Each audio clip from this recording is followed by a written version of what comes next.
Dear chosen one, have you ever felt like love keeps slipping through your fingers no matter how open your heart is? Have you ever asked yourself why the deeper your soul becomes, the harder it gets to find someone who can truly meet you there? If you've ever felt like you're walking through life with a heart full of love and a spirit full of purpose, yet still without a partner to walk beside you, then this message was written specifically for you. You are not imagining it. You're not being punished. You are being protected. Protected by divine design. Protected from connections that could derail your mission. Protected because your love is sacred, your calling is rare, and your soul requires something deeper than most people are willing to offer. As a chosen one, your relationships are not just emotional, they are spiritual. They carry weight in the unseen, and because of that, not everyone can walk with you. Today, we're going to dive into the 8 dark things, the hidden, often painful truths that can cause chosen ones like you to remain without a partner. These aren't surface-level observations. These are spiritual revelations designed to help you understand that your path is different for a reason. There is purpose behind every delay, every heartbreak, every long night spent alone. And once you understand that purpose, you'll stop questioning your journey and start trusting it. Before we begin, I want to say thank you from the bottom of my heart to everyone who has donated through Super Thanks. Your generosity keeps this sacred work alive, and I am endlessly grateful. Whether you've donated before or are just arriving now, please know this: you are deeply appreciated, and your energy helps this message reach more souls who need it. If this message finds you at the exact moment your heart needed clarity, type 777 in the comments as a signal to the universe that you're ready to receive what's meant for you.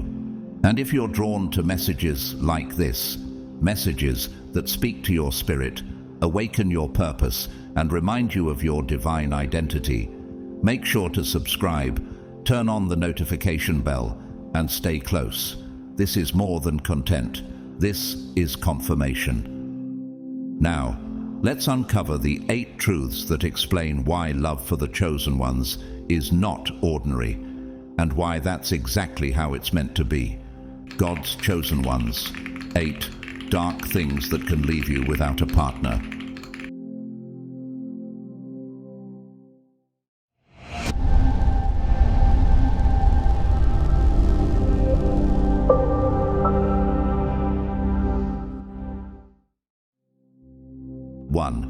Your energy is too intense. Have you ever wondered why people seem captivated by your presence but rarely stay long enough to understand you?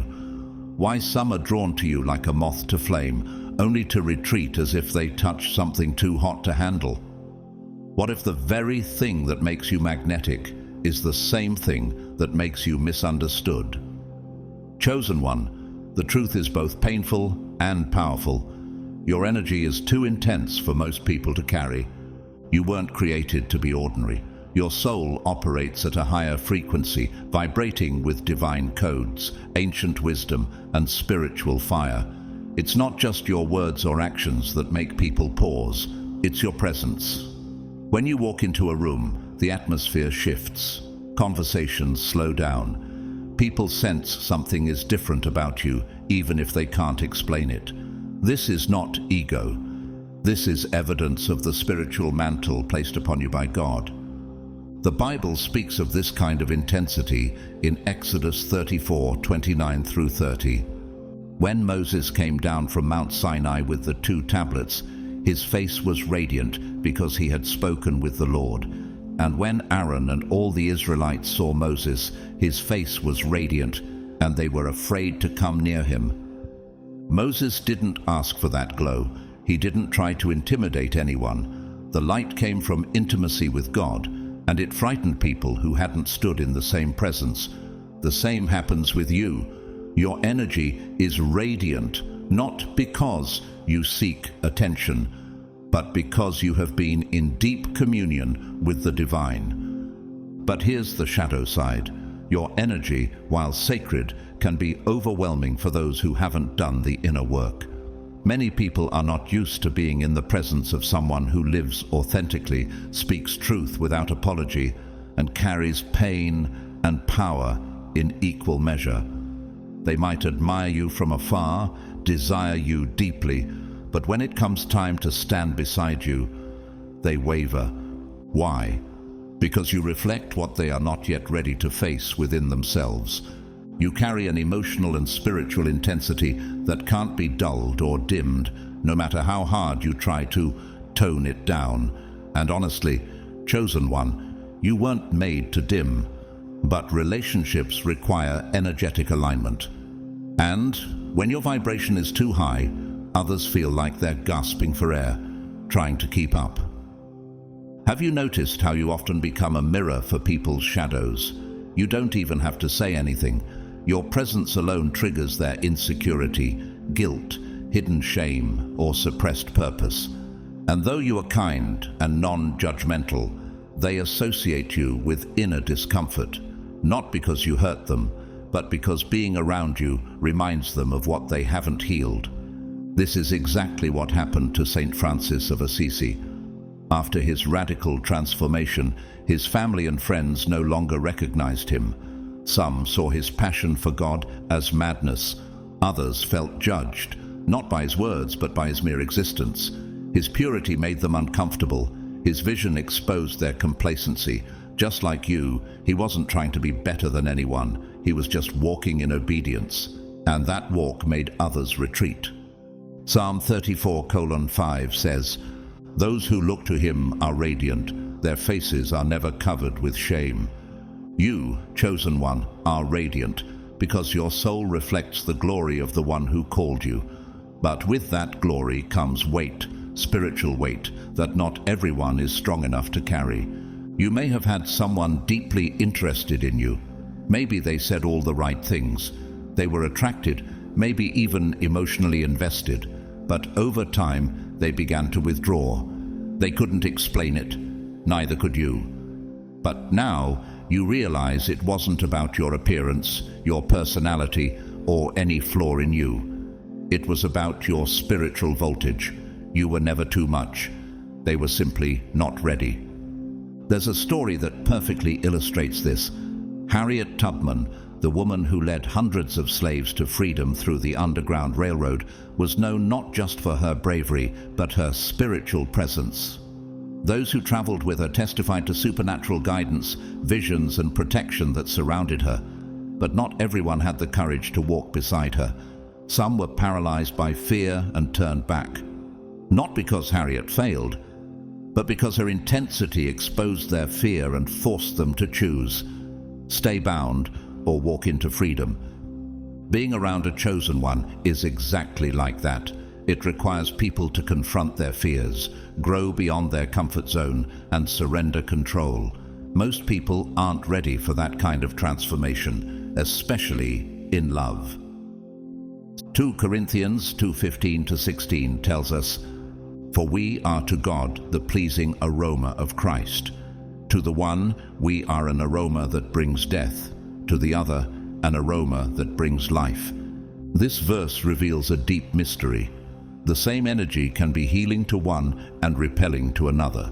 It's not about you, it's about who they are when they meet you. Chosen one, stop blaming yourself when connections break. Your energy is not the problem. Your light is not too bright. Your depth is not too deep. You're not losing love. You're being protected from shallow waters that can't support your spiritual depth. Look at Nikola Tesla, one of the greatest minds of modern science. His spiritual and mental frequency was so elevated that many labeled him eccentric, even mad. Despite his brilliance, he died alone, but not unloved. Just misunderstood by his generation. He wasn't made to be ordinary. Neither are you. When you enter relationships, you bring transformation. But transformation is rarely comfortable. Some partners might initially feel inspired by you until they realize that being with you means their life must change. You don't just date, you activate, you awaken, you stir the slumbering parts of a person's soul, and if they aren't ready to rise, they'll flee. So what can you do? You can't shrink yourself, nor should you, but you can honor your own energy, recognize its sacredness, and wait for alignment. God won't let your destiny partner miss you, but your partner won't be found among those who want convenience. They'll be forged in the fire like you. They will see your intensity and not flinch, because they've been through it too. Romans 12:11 says, "Never be lacking in zeal, but keep your spiritual fervor, serving the Lord." Keep your fire. It is the very thing that lights the path for others, even if they walk away before they reach the end of it. And remember what Jesus said in John 3:20-21, "Everyone who does evil hates the light, and will not come into the light for fear that their deeds will be exposed. But whoever lives by the truth comes into the light." Those who walk in truth will never run from your light, they'll run to it. And while you're waiting for someone who doesn't see your power as a burden but as a blessing, let me leave you with this story. Joan of Arc, a teenage girl chosen by God to lead an army, carried a fire in her spirit that terrified kings. Men twice her age feared her certainty. They couldn't understand her calling, and yet she never apologized. She said, "I am not afraid.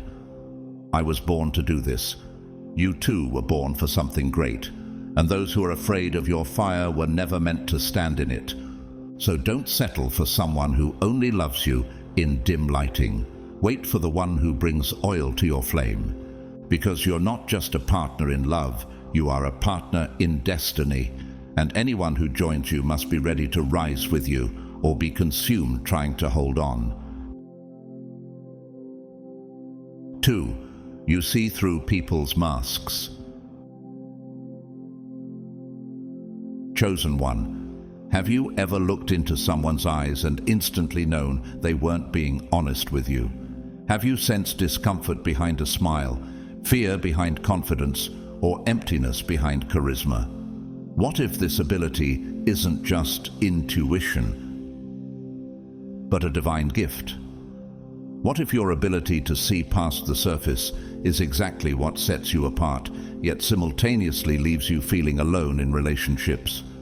Most people operate with masks. They smile when they're hurt. They compliment while harboring resentment. They present confidence to hide insecurity. But you, chosen one, are not deceived by appearances. God has wired you to see straight through pretense and into the soul. That sight is not just emotional intelligence, it is spiritual discernment. 1 Samuel 16:7 says, "People look at the outward appearance, but the Lord looks at the heart. And because you are made in His image, you carry that same inner vision. It's what makes your presence feel intense. When people look at you, they feel seen, not just physically, but spiritually. And while being seen sounds like something everyone would want, the truth is far more complex. Most people fear being truly known, especially if they haven't yet learned to face themselves. When you walk into their lives, chosen one, their masks begin to melt. Not because you ask them to remove them, but because your very energy demands honesty. They may say you're too much, or too much this time, or toma, or tutuan. Tutui sestum, insasatus, and titurentunt. Tanchasi turentines, but what they really mean is, I can't hide from you. This is the same dynamic Jesus experienced with the Samaritan woman at the well in John 4. She came to draw water alone, avoiding the judgment of her town. But when she encountered Jesus, he said to her, "You have had 5 husbands, and the man you now have is not your husband." John 4:18. He wasn't condemning her. He was revealing the truth that no one else dared to confront, and instead of being offended, she was transformed. "Sir, I perceive that you are a prophet," she said, because she knew she had finally met someone who saw her for who she truly was. You carry that same divine insight, chosen one, and while some may welcome it, most will retreat from it. Not because of your fault, but because of their fear. Let's ask something uncomfortable. What happens when your presence demands authenticity in a world that thrives on illusion? The answer is painful. Most people will run. They don't run because they don't like you. They run because they don't recognize themselves in your mirror. They have become so accustomed to performing, to hiding, to curating a version of themselves that feels socially acceptable, that being around someone like you, someone who sees past the act, is terrifying. And this fear often leads to withdrawal, ghosting, or emotional shutdown. You're left wondering what went wrong, but the truth is, nothing did. You simply saw too much. A powerful example of this is Anthony Bourdain. Known for his raw vulnerability, sharp insights, and soul-level commentary on life, culture, and human suffering, Bourdain was loved by the world, but often confessed his loneliness. He could travel the globe and connect with strangers, yet feel isolated in his personal relationships. Why? Because when your soul can't tolerate superficiality, few can meet you in your depth. You, chosen one, experience something similar. You're not attracted to charm, you're drawn to substance. You don't fall for sweet talk. You listen for emotional maturity. You crave vulnerability, but not everyone is ready to offer it. And because you refuse to settle for shallow, you often find yourself walking alone. Ecclesiastes 1:18 says, "For with much wisdom comes much sorrow, the more knowledge, the more grief." This verse captures your reality. Seeing through others doesn't always feel like a blessing. Sometimes it feels like a curse. You see the self-sabotage in people who pretend to be strong. You recognize the manipulation behind gestures others celebrate. You know when someone's "I love you" is real, and when it's just a line. And no matter how much you want to give people the benefit of the doubt, your soul won't let you ignore the truth. You don't want perfection. You don't expect people to have it all figured out, but you do demand honesty. You need someone who's emotionally evolved enough to say, "Here I am, flaws and all, but I'm not hiding." Sadly, most people don't even know who they are behind the mask. And when they meet someone like you, who can name their wounds before they admit them, they either lean in or they run. That's why romantic relationships are so difficult for you. You're not afraid of people's darkness, but most people are afraid of you seeing theirs. Frida Kahlo understood this reality. Her paintings were brutally honest. She put her suffering, her dreams, her heartbreak, and her soul on canvas. People loved her work, but not everyone loved her. Her lovers admired her fire, but couldn't always hold it. Her insights made her mesmerizing and tragically alone. You too are an emotional artist. You create connection through truth. You bond through spirit. And anyone who can't meet you there will end up retreating into shadows you can't pretend not to notice. Isaiah 11:3 says, "He will not judge by what he sees with his eyes, or decide by what he hears with his ears." This kind of discernment is rare. It's what makes you dangerous in a world built on facades. And it's what makes you holy in a time of spiritual famine. People might be attracted to your light, but they won't stay if they're not willing to confront their shadows. But don't let this discourage you. You're not being rejected. You're being reserved. Reserved for someone who wants to be seen. Reserved for someone who has done their inner work. Reserved for someone who doesn't run from the truth, but welcomes it. Because true intimacy, chosen one, only happens when two people are brave enough to remove their masks, not just for a moment, but for a lifetime. Psalm 139, 1-2 reminds us, "You have searched me, Lord, and you know me. You know when I sit and when I rise. You perceive my thoughts from afar." God created you to know and be known. Deeply, spiritually and honestly. And while others may settle for flings, illusions and Instagrammable love stories, you are wired for covenant. Your heart doesn't beat for surface-level pleasure. It beats for purpose. And until someone comes into your life with the courage to be real, God will keep you hidden. Not because you're being punished, but because your truth is too sacred to waste on performance. So, don't shrink, don't stop seeing, don't apologize for calling out what others ignore. Your gift is divine. It's disruptive, yes, but it's also transformative. When the right person appears, they won't just love your ability to see. They'll crave it. They'll say, "I've been waiting for someone like you. Someone who sees me, not just my smile, but my scars. Not just my strengths, but my soul." Until then, chosen one, let your vision remain sharp. Let your discernment be your guardrail. And remember, the ones who run from your truth were never meant to be trusted with your heart. Only those who stand steady in the light deserve the love of someone who sees through darkness.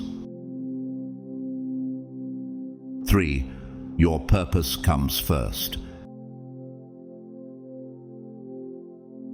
Have you ever found yourself pulling away from someone you loved?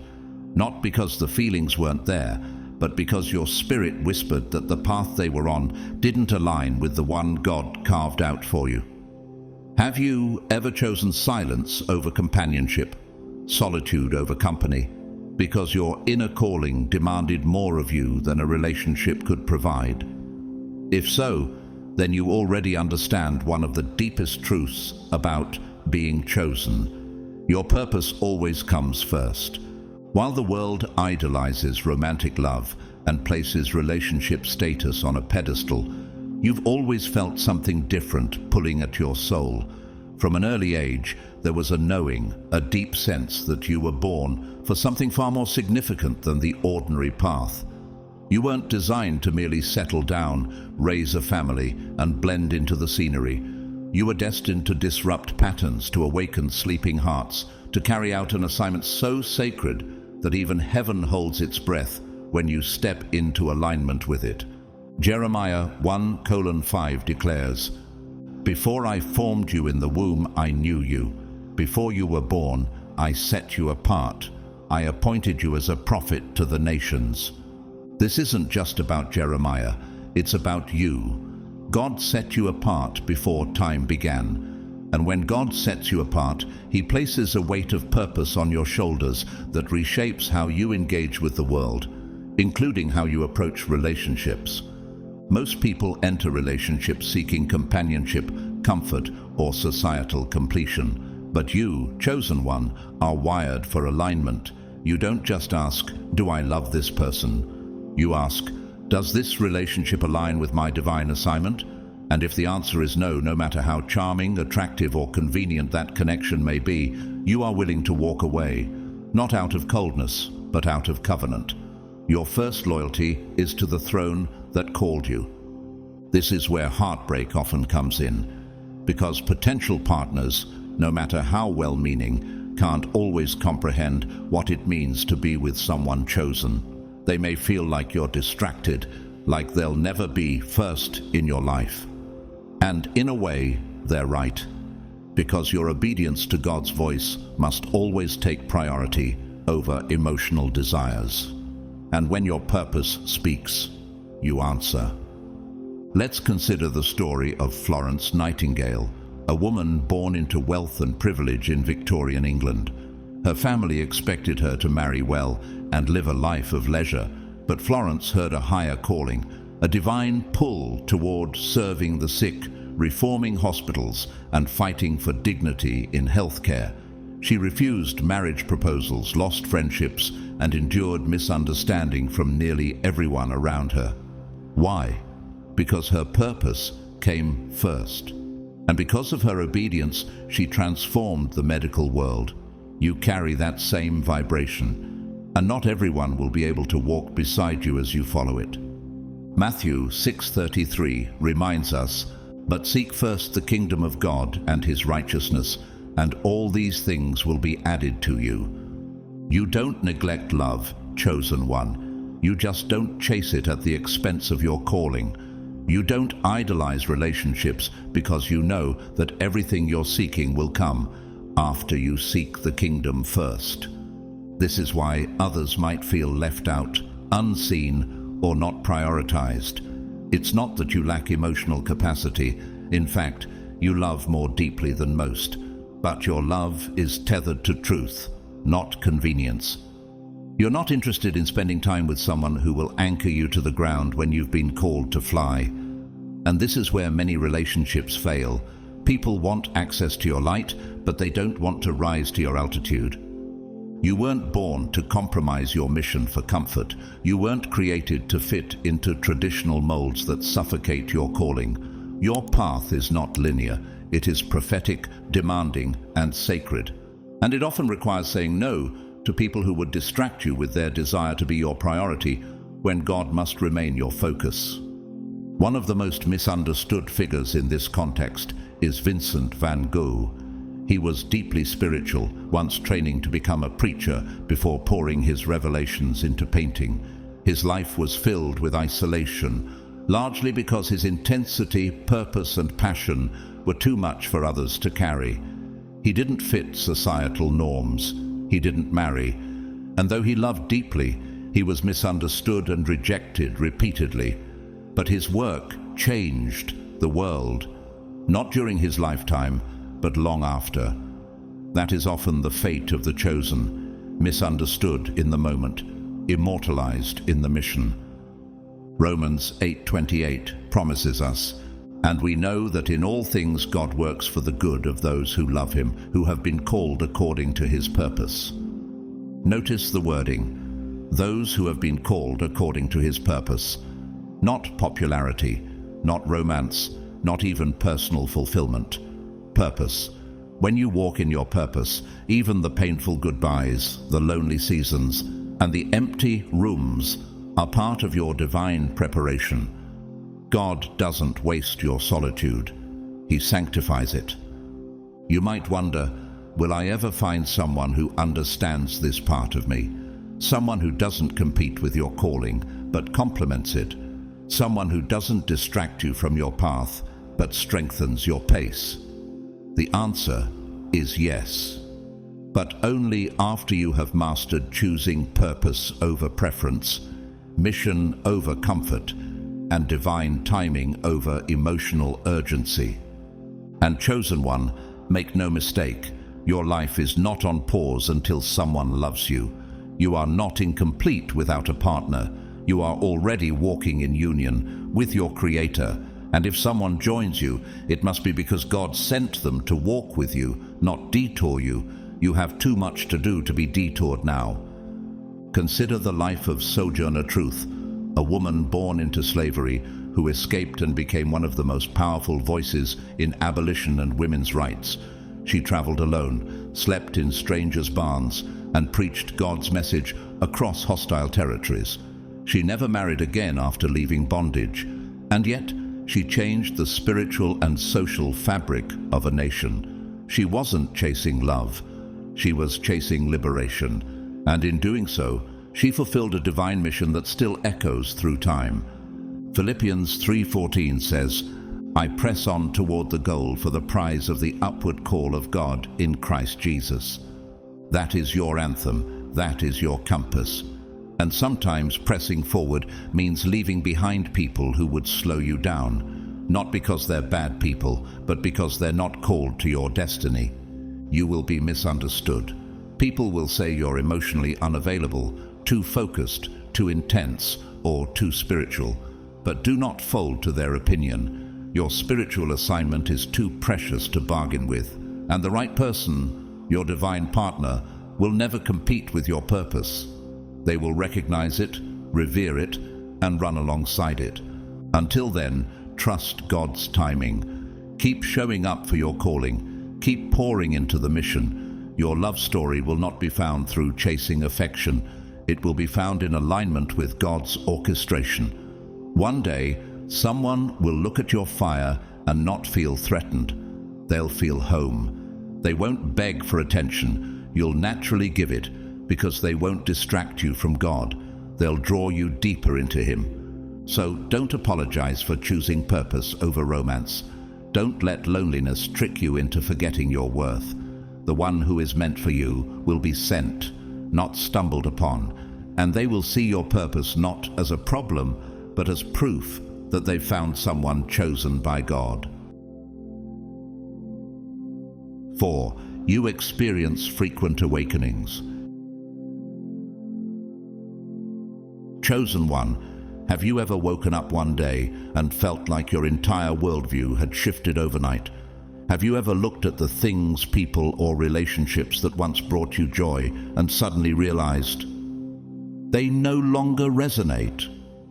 Has your spirit ever moved so quickly that it left even you confused, wondering why everything familiar now feels foreign? If you're nodding in recognition, it's because this isn't random. It's part of your divine wiring. You experience frequent spiritual awakenings because your path is accelerated, sacred, and unique.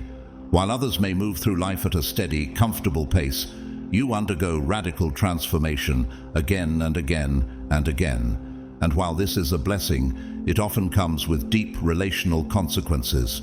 The truth is, chosen one, your soul is in constant evolution. You are not meant to stay the same. The revelations that come to you in dreams, in silence, in moments of divine intervention, these are spiritual upgrades. They aren't coincidences. They are summons from heaven to rise to the next level of your calling. But with every spiritual promotion comes a shifting of the ground beneath you. And often, what once felt like love begins to feel like limitation, not because the relationship was fake, but because you've changed. Isaiah 43:19 says, "See, I am doing a new thing. Now it springs up. Do you not perceive it?" God doesn't consult your comfort zone when it's time for you to grow. And your frequent awakenings are not flaws. They are divine interruptions that pull you higher. But each time you ascend, the air gets thinner. And many people who once walked with you can no longer breathe at your altitude. This is the part most people don't understand. They think love should be constant, that if you commit to someone, everything should stay the same. But your reality, chosen one, is different. You don't evolve by choice. You evolve by spiritual necessity. Your growth is not optional, it's your lifeline. And when someone refuses to grow with you, they inevitably grow apart from you. Take the life of Tina Turner. She began her career in a turbulent, abusive relationship that almost destroyed her. But after a profound spiritual awakening, sparked by her discovery of Buddhism and deep inner work, she left it all behind. She walked away from everything she had built because her soul outgrew her surroundings. People were shocked, critics judged her, but she followed her awakening, and in doing so, created a legacy that transcended music. She became a global icon of strength, resilience, and spiritual power. That same inner fire exists in you. The challenge: most partners won't understand this process. They'll say, "You've changed," as though that's a betrayal. They'll ask, "Why can't we go back to how it was?" Not realizing that your spirit won't allow regression. And when you try to explain it, words fall short. How do you describe a transformation that happened in your soul? How do you explain that it's not that you've stopped loving them, it's that you've stopped fitting inside the identity that relationship required you to be? Romans 12:2 instructs, "Do not conform to the pattern of this world, but be transformed by the renewing of your mind." This isn't just poetic, it's practical. Your mind is constantly being renewed. Your consciousness is being upgraded by divine timing. And when you shift, the world around you must shift or fall away. That includes love. This is why relationships for you often have a shelf life, not because you're incapable of commitment, but because you're unwilling to sacrifice your ascension for attachment. And make no mistake, you are fully capable of deep, soul-altering love. But the love you offer requires movement. It demands evolution. It cannot stay stagnant.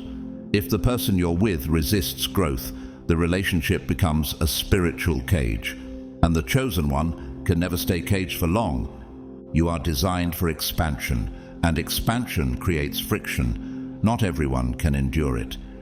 Take George Harrison, the lead guitarist of the Beatles.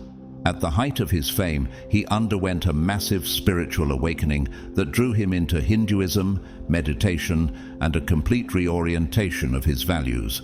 While the world adored the band's music, Harrison's soul was being pulled in a new direction. His awakening created internal conflict, not only with the band, but with relationships that no longer mirrored his growth. He wasn't becoming distant, he was becoming divine. And so are you. Relationships built on who you were cannot always sustain who you're becoming. That's why many connections fall apart after your awakenings. People say you changed, but they fail to see it as elevation. They experience it as abandonment. They don't understand that your silence isn't coldness. It's recalibration. Your need for solitude isn't withdrawal, it's divine preparation. Your sudden shifts in vision, values, or energy aren't emotional instability, they're spiritual upgrades. Psalm 25:14 reminds us, "The Lord confides in those who fear him. He makes his covenant known to them." You receive revelation because God trusts you. You feel shifts before they're visible. You know what needs to be let go of before it crumbles. And because of that, your steps are often misunderstood, especially in relationships. Sometimes you'll be the one who initiates the separation. Other times, the universe will create a rift that feels heartbreaking but necessary. Either way, you'll find yourself back in solitude, not because you're unlovable, but because the connection no longer matches your current spiritual identity. And this cycle, awakening, detachment, solitude, can feel like a curse when your heart longs for someone to walk beside you. You may ask, why do I always end up alone after I grow? But here's the truth. You're not being abandoned. You're being realigned. You're not being punished. You're being purified. Look at Simone Weil, the French philosopher, mystic, and social activist. Her entire life was marked by spiritual awakenings. As her consciousness expanded, she left institutions, jobs, even countries to stay aligned with what God was showing her. Few people understood her. Fewer still could walk with her. But today, her writings are studied globally for their spiritual depth. Her solitude wasn't a sign of failure, it was the soil where revelation took root. James 1:4 urges us, "Let perseverance finish its work, so that you may be mature and complete, not lacking anything." Growth requires perseverance, and perseverance often requires walking away from what no longer supports your soul. You can't stop the process, even if it costs you temporary comfort. So, chosen one, don't grieve the connections that couldn't evolve with you. Don't resent the relationships that couldn't rise to meet your latest revelation. And don't apologize for the ways you've outgrown old versions of yourself. You are not here to remain palatable. You are here to expand, to elevate, to transform, again and again. The one who is meant for you will not just love who you are, they will love who you're becoming. They won't cling to your past. They'll celebrate your progression. They won't fear your spiritual shifts. They'll mirror them. And until that person arrives, your path may be walked alone, but it will be walked in truth. Let your awakenings continue. Let your revelations unfold. Let your evolution remain unshaken by the fear of being misunderstood. You are not too much. You are just too awakened to pretend otherwise. 5. You don't fit into social norms. Chosen one, have you ever felt like you were born in the wrong era, the wrong culture, or even the wrong planet? Have you ever listened to conversations about dating, gender roles, or love expectations and thought, that doesn't resonate with me at all? Have you been labeled too different, too complicated, or too intense because you refuse to play along with the rules everyone else seems to follow? Why does it seem like the more you try to love truthfully, the more the world demands that you conform? Why do your most honest intentions often make others uncomfortable? It's not your imagination, it's not rebellion, it's not dysfunction, it's your divine distinction. The world has its systems, and those systems have scripts. There are pre-written roles for men and women, timelines for love, expectations for what a relationship should look like. Get married by 30, have kids, take vacations, post happy pictures, achieve the look of success, even if the soul underneath is starving. But you, chosen one, were never made for that script. Your life is not a pre-written movie. It is a spiritual manuscript still unfolding, and society has no language for it. Romans 12:2 commands clearly, "Do not conform to the pattern of this world, but be transformed by the renewing of your mind." You weren't designed to conform. You were sent to transform. So it's no surprise that when it comes to relationships, you struggle to fit into the narrow boxes that others accept without question. From a young age, you probably noticed this dissonance. While others were rehearsing romantic fantasies or planning their futures around wedding dates and social expectations, you were searching for something deeper. You didn't want just a partner, you wanted a connection that spoke to your soul. Not someone who just looked good in pictures, but someone who felt right in the spirit. Have you ever walked away from someone who had everything on paper, but nothing that resonated with your soul? Have you ever felt the ache of being misunderstood, not because of who you are, but because of what you refuse to be? You've likely been in relationships where others tried to mold you, pressuring you to act a certain way, to want certain things, to be more normal. Maybe you've been told you're too intense, or that your standards are too high. But deep down, you know the truth. You are not complicated, you are called. Consider Bob Dylan, one of the most influential songwriters in history. Throughout his career, he was criticized for being unpredictable, unorthodox, and resistant to labels. When asked why he didn't conform to expectations, he said, "I change during the course of a day. I wake and I'm one person, and when I go to sleep, I know for certain I'm somebody else."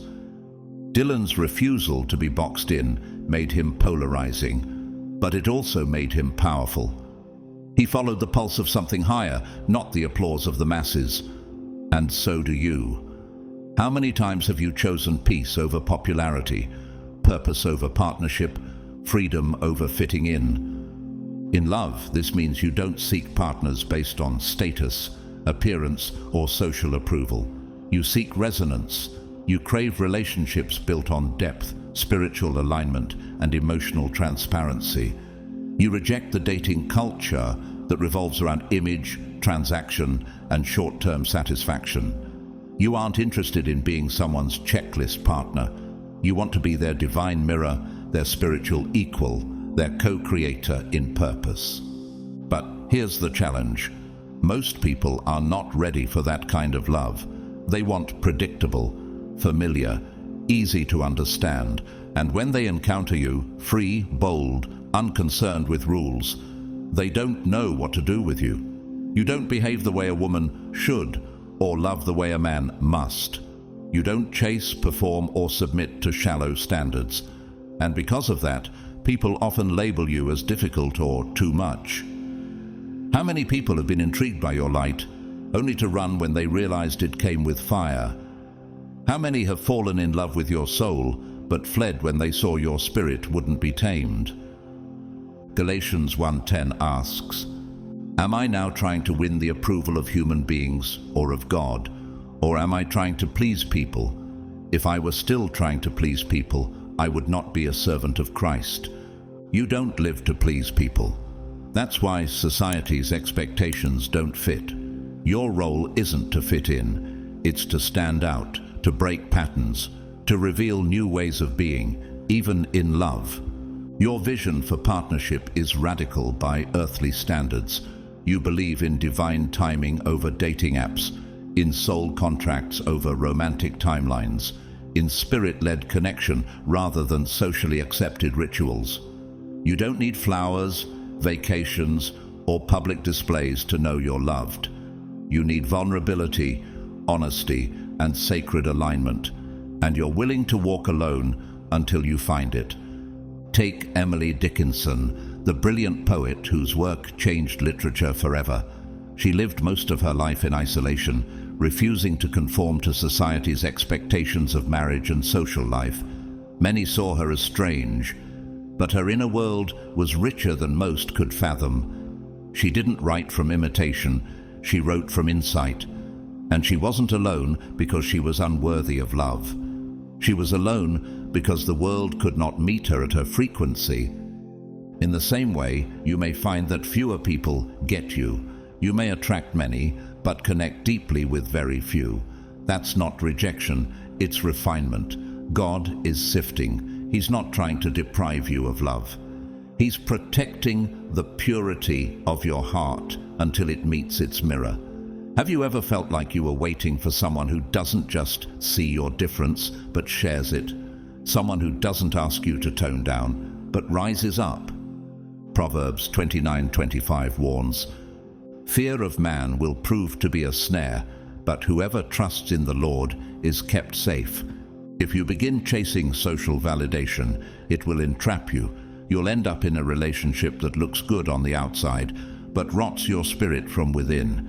And you've already tasted that kind of decay. That's why you walk differently now. You might ask, will I ever find someone who understands this freedom? The answer is yes, but they will be rare, like you. They will not be impressed by performance or tradition. They'll value your soul, your essence, your difference. They won't ask you to shrink. They'll love the very things others tried to fix. Look at David Bowie, a man who reinvented not only music, but the concept of identity. He broke every mold, gender norms, artistic expectations, fashion rules, and he found love in Iman, a supermodel and humanitarian who didn't want him to be normal. She loved him because of who he was, not despite it. Together, they created a partnership outside of the spotlight's noise, deep, aligned, and spiritually rich. That's the kind of relationship you deserve. 1 Peter 2:9 proclaims, "But you are a chosen people, a royal priesthood, a holy nation, God's special possession." Chosen people are never ordinary. They are sacred, different by design. And you, chosen one, were called to live, not in alignment with culture, but in alignment with kingdom. So let them call you strange. Let them misunderstand you. Let them swipe past your profile, walk away from your honesty, mock your standards. You are not here for their comfort. You are here for divine connection. And the partner God sends will not be confused by your difference. They will be captivated by it. They will not want to change you. They will change with you. 6. Your vibration rejects the wrong people. Chosen one, have you ever felt like people walk away from you without warning? That potential relationships crumble before they even begin. Have you looked at others surrounded by friends, partners, admirers, and wondered why your energy seems to repel more than it attracts? Why do people seem to fade from your life right when you begin to feel something forming? Let me tell you the truth that most people can't see. It's not rejection, it's divine redirection. It's not failure, it's energetic filtration. Your frequency is sacred. It's been tuned by fire, forged in prayer, and sanctified by every season of your becoming. And because of that, not everyone can stay near it. You don't chase people away. Your vibration simply won't allow anything that doesn't belong to linger. You were not created to entertain low vibrational connections. Your heart is too pure, your soul too elevated, your calling too high. While others may attract drama, toxicity, or manipulation and call it love, you have been wired for something far more holy. The very energy that flows from you acts as a spiritual filter, rejecting people who are not aligned with your light. Proverbs 4:23 reminds us, "Above all else, guard your heart, for everything you do flows from it." You don't just protect your heart with wisdom, you protect it with frequency. Your soul has been calibrated to operate on a divine wavelength, and anything that attempts to enter without alignment is instantly repelled. Not because you're defensive, but because you're divinely guarded. You may wonder why you've spent so many seasons alone, why your love life hasn't unfolded like others, why every promising spark seems to fizzle out before it fully ignites. But what feels like isolation is often preservation. God doesn't allow everyone access to you because you're too sacred to be mishandled. Your vibration sends a silent but powerful message. Only those who are real, healed, and aligned may remain. Have you ever experienced moments where someone seemed drawn to you at first, but then pulled away without explanation? Perhaps they couldn't maintain eye contact. Perhaps they suddenly ghosted you. Perhaps they accused you of being too intense or too spiritual. What you were witnessing wasn't personal offense, it was energetic incompatibility. Their soul couldn't breathe in your atmosphere. Your energy revealed what they were hiding, and their spirit rejected the exposure. Look at the life of Nina Simone, the legendary singer and activist. Her music carried a frequency that was political, spiritual, emotional, and unapologetically raw. She sang not just to entertain, but to awaken. And because of that, many in her life, romantic partners, friends, even fans, couldn't stay. Her intensity, her truth, her vibration was too much for those still rooted in illusion. But she didn't lower her tone to please them. She amplified it and made history. So do you. Isaiah 59:19 declares, "When the enemy comes in like a flood, the Spirit of the Lord shall lift up a standard against him." That standard, your energy, is heaven's way of setting boundaries without words. You don't always need to say no. Your spirit says it for you, and what leaves is not being lost, it's being removed. But let's ask an honest question. Why does this still feel so painful? Why, if your vibration is a gift, does it sometimes feel like a curse? Because your heart still longs for connection. You still desire to be seen, to be held, to be met. You don't want to repel love, you just want to repel what isn't love. But in a world where counterfeit connections are everywhere, your spirit rejects 90% of what others celebrate. You can't fake compatibility. You can't force resonance. You can't bond with what God never sent. Think of James Baldwin, the prophetic writer whose work cut through lies and exposed truth with surgical precision. He often spoke of his isolation, not because he was bitter, but because he saw too much, felt too deeply, and refused to settle. His vibration couldn't be diluted, and as a result, few could walk closely with him. And yet, his legacy endured. His truth healed generations. You are carrying that same energy. Psalm 91:9-10 says, "If you say, 'The Lord is my refuge,' and you make the Most High your dwelling, no harm will overtake you, no disaster will come near your tent." This is what God does for you. He creates spiritual no-fly zones around your life. People with secret intentions may try to enter, but they won't feel comfortable. People with ego-driven love may pursue you, but they won't last. People with unhealed wounds may desire you, but they won't have the discipline to grow into your frequency. And so, they fall away, not by your doing, but by divine design. You don't need to keep asking, why do they leave? Instead, start asking, what am I being protected from? Every disconnection is God's way of making space for deeper alignment. But chosen one, here's the beauty of your refinement. Once the noise falls away, you become a magnet for the rare ones, those who match your vibration, those who speak your language, those who feel like coming home. You weren't meant to attract the crowd. You were designed to attract the called. Think of Misty Copeland, the first African-American woman to become a principal dancer in the American Ballet Theatre. Her journey was not easy. She was told she didn't fit the mold. She was rejected by many schools and systems that didn't understand her uniqueness. But she didn't change herself to fit in. She kept dancing at her own rhythm. And in doing so, she created a new frequency in an old world. That's what you're doing. And those who belong to that rhythm will find you. 1 John 4:1 instructs, "Dear friends, do not believe every spirit, but test the spirits to see whether they are from God." Your energy does this automatically. You don't test with manipulation or suspicion. You test by being your true, radiant, unfiltered self. And that self acts like a tuning fork. Anything not vibrating at the level of truth will fall out of resonance. So what should you do during those quiet seasons, when no one seems to stay, when every connection fades, when loneliness tries to lie to you? You rest, you refine, you raise your frequency even higher, because someone is being prepared, not to just meet you where you are, but to rise with you. Someone is being awakened, not to change you, but to walk in alignment with everything God made you to be. Someone is out there who won't just tolerate your vibration, they will match it.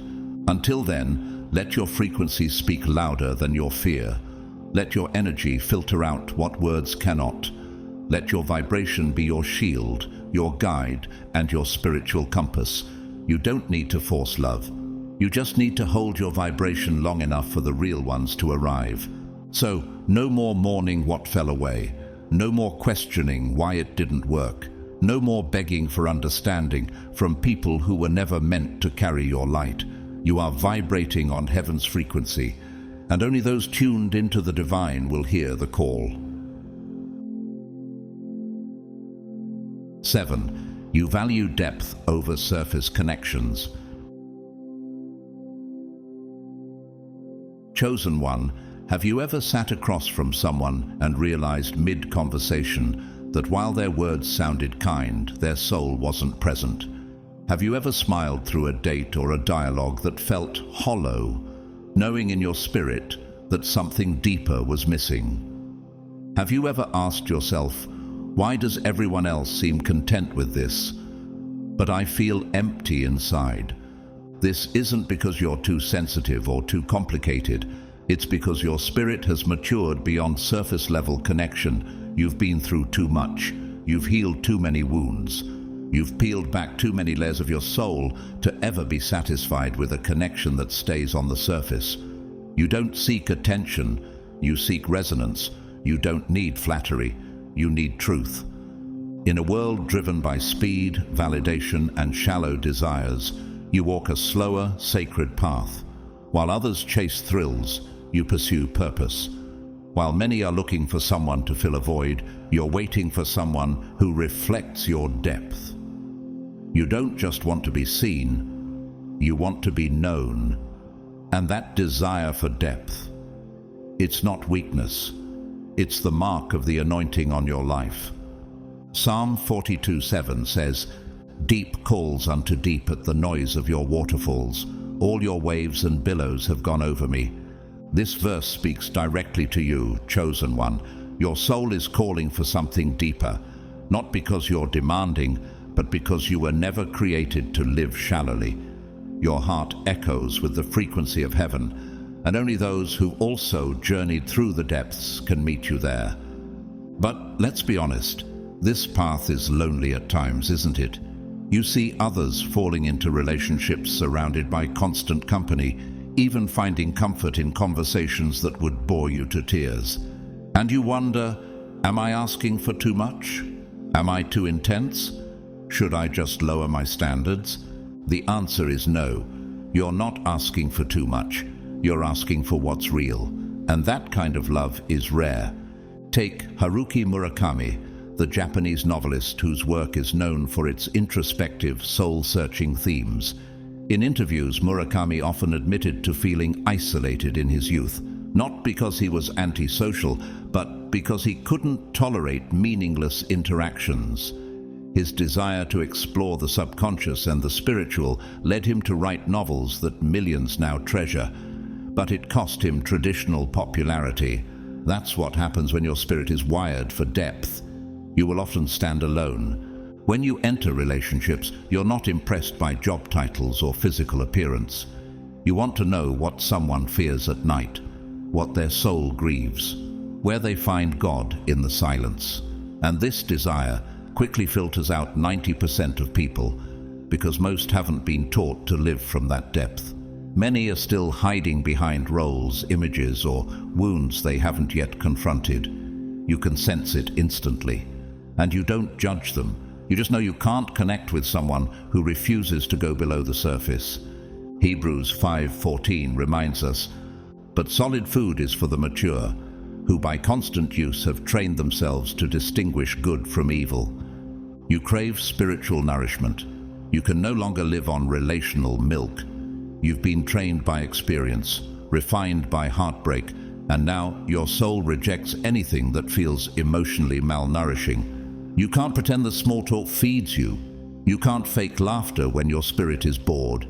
You can't keep explaining your value to people who only want a highlight reel version of you.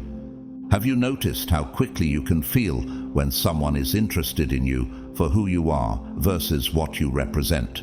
Have you experienced the emotional exhaustion that comes from being with someone who's physically present but spiritually absent?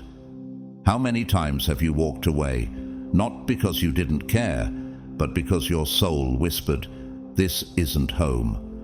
One powerful example of this is Ava DuVernay, the acclaimed director behind films like Selma and When They See Us. She has openly shared that her commitment to storytelling and spiritual purpose often made romantic relationships difficult. She said, "I'm not going to sacrifice my peace, my mission, or my truth for surface love."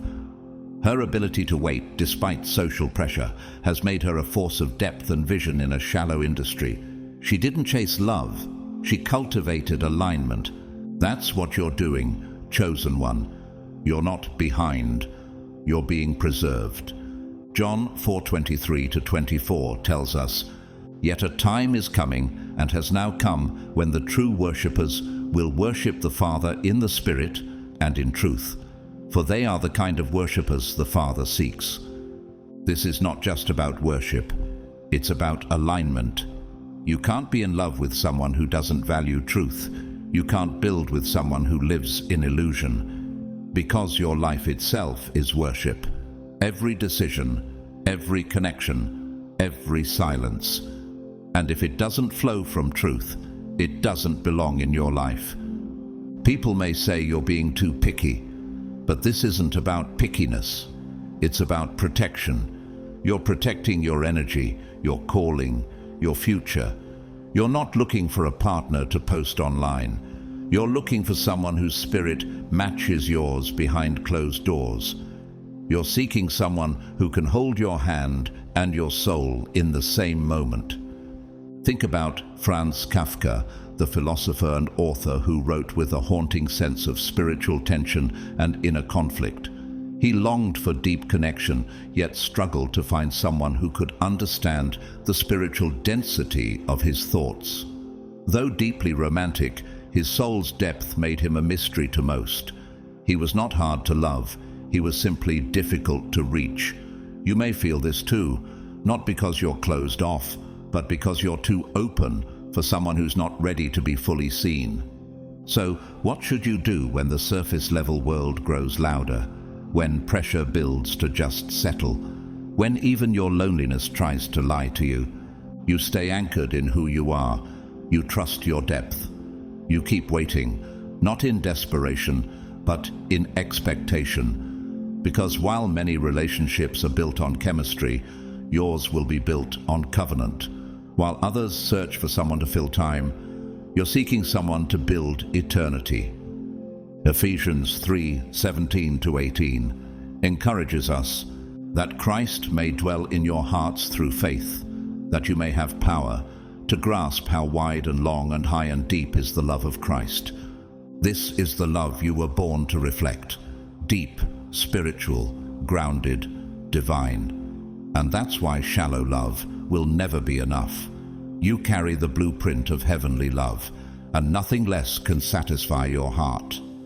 So, chosen one, don't dim your soul to match a world built on shadows. Don't pretend to be satisfied by surface just because it's available. Your depth is a gift, a sacred river carved through lifetimes of refinement. And when the right soul finds you, they won't fear the current, they'll dive in. Until then, your solitude is not a void. It's a sacred sanctuary where your soul is being prepared for what it truly deserves. 8. The universe is preparing someone special for you. Chosen one, have you ever stared at the ceiling in the middle of the night and whispered, "Why am I still alone?"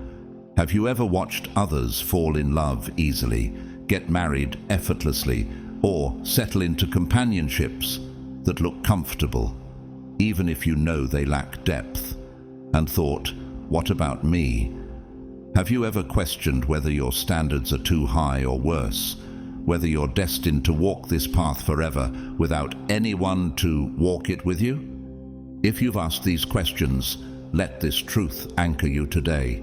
Your solitude is sacred, not accidental. You are not alone because you are unworthy. You are alone because you are being set apart for someone just as rare, just as chosen, just as called as you are. The world often views singleness as a sign of lacking something: beauty, desirability, flexibility, or even normalcy. But in the spiritual realm, singleness is a season of refinement. The universe doesn't let you settle because it refuses to allow mediocrity to taint the magnitude of your calling. You are not designed for a convenient love. You are being prepared for a divine partnership, one that requires both of you to be shaped before you meet. Ecclesiastes 3:11 affirms, "He has made everything beautiful in its time. He has also set eternity in the human heart." Your love story isn't unfolding late. It's unfolding on time, in God's time, not the world's. And when eternity is written into your heart, ordinary timelines will always feel like poor fits. But let's go deeper. Why does your journey feel so long? Why must your heart be broken so many times? Why the silence, the ache, the waiting? Because divine partnerships don't begin with romance. They begin with refinement. You are not just being prepared to meet someone. You are being shaped to carry something together, a mission, a ministry, a movement. And in order to handle that kind of weight, you must first become whole. You must first learn how to love yourself, heal your inner child, forgive the past, and elevate your energy. You are not just becoming someone who wants love. You are becoming someone who can hold love in its fullest form. Think about C.S. Lewis, the brilliant theologian and author of The Chronicles of Narnia. He was single for most of his life and long assumed he would die that way. But in his later years, he met Joy Davidman, a fiercely intelligent poet and writer who had also walked through profound pain and transformation. Their connection was instant, spiritual, and unshakable. They weren't just companions, they were co-missioned by God. Lewis later wrote, "I never expected to have in my 60s the happiness that passed me by in my 30s. What if your greatest love is not behind you, but waiting in a divine hour you cannot yet see?" Romans 8:25 reminds us, "But if we hope for what we do not yet have, we wait for it patiently." Chosen one, your waiting is not passive, it's powerful. Every lonely night, every unanswered prayer, every closed door is training your soul to receive something bigger than you could imagine. While the world rushes into connection for comfort, you are being taught to wait for covenant. But what about them? Your person, your twin flame, your soulmate, are they out there too? Yes. And just like you, they are being broken and rebuilt. They are shedding false identities, confronting inner demons, and learning how to stand in their truth. You're not the only one walking through fire. They are too, because only the fire can burn away what doesn't belong, leaving two souls who can recognize each other by vibration, not appearance. This is why, when you finally meet them, it will not feel like falling in love. It will feel like coming home. You will know them, not just from this life, but from the spiritual blueprint that was written before either of you were born. Have you ever felt as if a part of you was always missing, even though you've been whole for years? That's because the one assigned to walk with you in this lifetime hasn't arrived yet. But the ache isn't a flaw. It's a signal, a reminder that something sacred is coming. And when it comes, it won't be rushed. It will be undeniable. Take the life of Jane Goodall, the renowned primatologist. For many years she walked a solitary path, immersed in her calling, misunderstood by most. But through her journey, she found a partner in her work, Hugo van Lorwick, who didn't try to tame her, but expanded her world. Their love wasn't traditional, it wasn't easy, but it was deep, aligned, and purposeful. That's the kind of connection you're being prepared for. Not one that just fits into your life, but one that multiplies it. Isaiah 40:31 declares, "But those who wait on the Lord shall renew their strength. They shall mount up with wings like eagles." You are not just waiting, you are ascending. You are being lifted above the ordinary so that your partner can find you in the realm of destiny, not desperation. This kind of love doesn't happen through striving. It happens through surrender. So what do you do in the meantime? While you wait, you become. You become the version of yourself that your future partner deserves. You continue to deepen your faith, expand your capacity to love, sharpen your discernment, and walk in joy. Not because you have someone, but because you are someone. You weren't born to cling. You were born to attract. You weren't created to chase. You were created to prepare the space for when heaven says now. Consider Nicole Hannah-Jones, the Pulitzer Prize-winning journalist behind the 1619 Project. Her work, her voice, and her spiritual integrity required a path that few could walk with her. But she found someone who didn't shrink in her presence, but stood beside her. Not because she lowered her light, but because he brought his own. That's what you're waiting for. A union where your power is matched, not muted. 2 Corinthians 6:14 teaches us, "Do not be unequally yoked with unbelievers. For what partnership has righteousness with lawlessness? Or what fellowship has light with darkness?" This is why God won't let you pair up with someone who isn't ready. The weight of your calling is too precious to be shared with someone who hasn't been prepared for it. So yes, chosen one, you walk alone for now, but you walk forward. And with each step, you are getting closer. Closer to someone who will hold your soul with the same reverence you hold theirs. Someone who will meet you at your frequency, recognize you in spirit, and never ask you to explain why you are the way you are, because they'll see it and they'll know. And when that moment comes, when you lock eyes and feel the silence roar louder than any word could, everything will make sense. The waiting, the tears, the nights you wondered if God had forgotten you. It will all become the sacred soil that birthed this miracle. So don't give up. Don't question your worth. Don't rush the process. The one who is meant for you is being refined by the same fire, rising through the same spiritual storms, and moving toward you with every choice they make to honor their calling. Your love story is not delayed. It is divinely scheduled.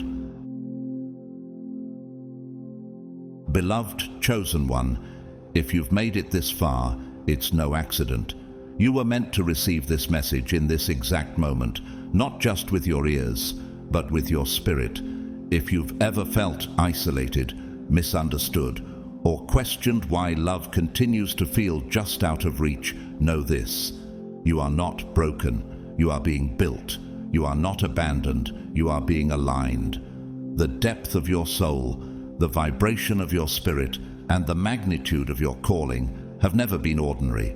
And because of that, neither can your love story be.